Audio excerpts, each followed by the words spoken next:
দীর্ঘ ৩৫ বছর পর অনুষ্ঠিত হতে যাচ্ছে দেশের ২৩তম রাষ্ট্রপতি নির্বাচন। নির্বাচনী তফসিল অনুযায়ী মঙ্গলবার বিকাল ৪টা পর্যন্ত ছিল রাষ্ট্রপতি পদে প্রার্থীদের প্রার্থিতা প্রত্যাহারের সময়সীমা। কিন্তু শেষ পর্যন্ত কেউ প্রার্থিতা প্রত্যাহার না করায় আগামী ২০ আগস্ট অনুষ্ঠিত হতে যাচ্ছে ২৩তম রাষ্ট্রপতি নির্বাচন। মনোনয়ন প্রত্যাহারের শেষ দিন ছিল এবং বিকাল ৪টায় এটা সময় অতিক্রান্ত হয়েছে। আমরা বাছাইয়ের পরে আপনাদেরকে বলেছিলাম যে দুজনার বাছাই পর্বে আমাদের প্রার্থিতা বৈধ পাওয়া গেছে।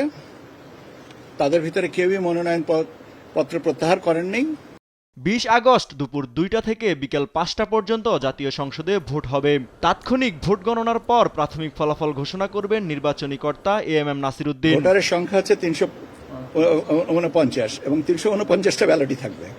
ঠিক আছে, ভুল হওয়ার সম্ভাবনার প্রেক্ষাপটে আমরা হয়তো কিছু বাড়তি কয়েকটা ব্যালট রাখবো যদি হবে। আমি বিশ্বাস করি কোনো ভুল হবে না। তারপরে যদি জাস্ট ইন কেস ব্যালটের রংটা আছে সাদার উপরে কালো প্রিন্ট। এদিকে স্থানীয় সরকার নির্বাচন সামনে রেখে প্রস্তুতি নেওয়া শুরু করেছে নির্বাচন কমিশন। দুপুরে প্রধান নির্বাচন কমিশনার এএমএম নাসির উদ্দিনের সাথে বৈঠক করেন পুলিশ মহাপরিদর্শক মোহাম্মদ আলী হোসেন ফকির। প্রায় ১ ঘণ্টার বৈঠকে স্থানীয় সরকার নির্বাচনের প্রস্তুতি ও আইনশৃঙ্খলা পরিস্থিতি নিয়ে আলোচনা হয়। বাহিনীর পক্ষ থেকে একটি সমন্বয় কমিটি গঠনের সিদ্ধান্ত হয় বলে জানান আইজিপি। ওইটা আমরা কিভাবে শুরু করব, একটা সমন্বয় কমিটি হবে হয়তো সেইভাবে। মানে আজকে কি প্রাথমিক আলোচনা হয়েছে নাকি? জি, প্রাথমিক আলোচনা না, আমরা কার্যক্রম শুরু করব মানে আগামী ২-১ দিনের ভিতরে।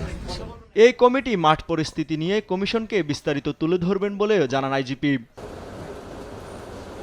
ইউসুফ ভুঁইয়া, দেশ টিভি, ঢাকা।